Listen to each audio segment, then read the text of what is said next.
Welcome! If you're having trouble using certain Snapchat features and suspect it's due to phone access being restricted, you're in the right place. In this quick guide, I'll walk you through exactly how to allow phone access for Snapchat on your device so everything runs smoothly again. First, grab your phone and open the Settings app. This is where all your device permissions and controls are managed. Once you're inside Settings, scroll down until you find the section labeled Apps or App Management. The name might vary slightly depending on your device, but it's usually easy to spot. Next, tap on Apps. This will open a full list of all the apps installed on your phone.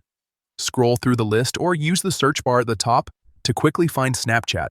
Once you see it, tap on Snapchat to open its app settings. Now that you're inside the Snapchat app settings, look for the option called Permissions. Tap on it. This section shows you all the permissions Snapchat can request, like camera, microphone, contacts, and phone. Here's the key step. Find the option labeled Phone and tap on it. You'll now see different permission choices, such as Allow, Deny, or Ask every time. To ensure Snapchat works properly, select Allow. This gives the app the access it needs to perform certain functions without interruption.